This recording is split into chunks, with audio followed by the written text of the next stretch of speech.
simple chicken pasta for 15 pounds. Are you joking? Let's make it ourselves. Salt, pepper, corn flour and an egg and mix it all and set it aside. In a tawa, add some ginger garlic paste and then the chicken. Some chili powder and turmeric powder.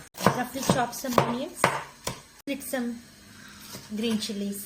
Fill some water for pasta. Add any pasta. I only found this one today. Crush some garlic. Put some olive oil and chop the garlic and the onion and chili. And some cherry tomatoes. Pasta. Now add in a big teaspoon of harissa paste. I added the whole jar. A tablespoon of fresh cream. We also added some basil leaves and mix in the chicken. There you go, creamy chicken pasta. Thank you, Ma. It looks so good. Some cheese if you like.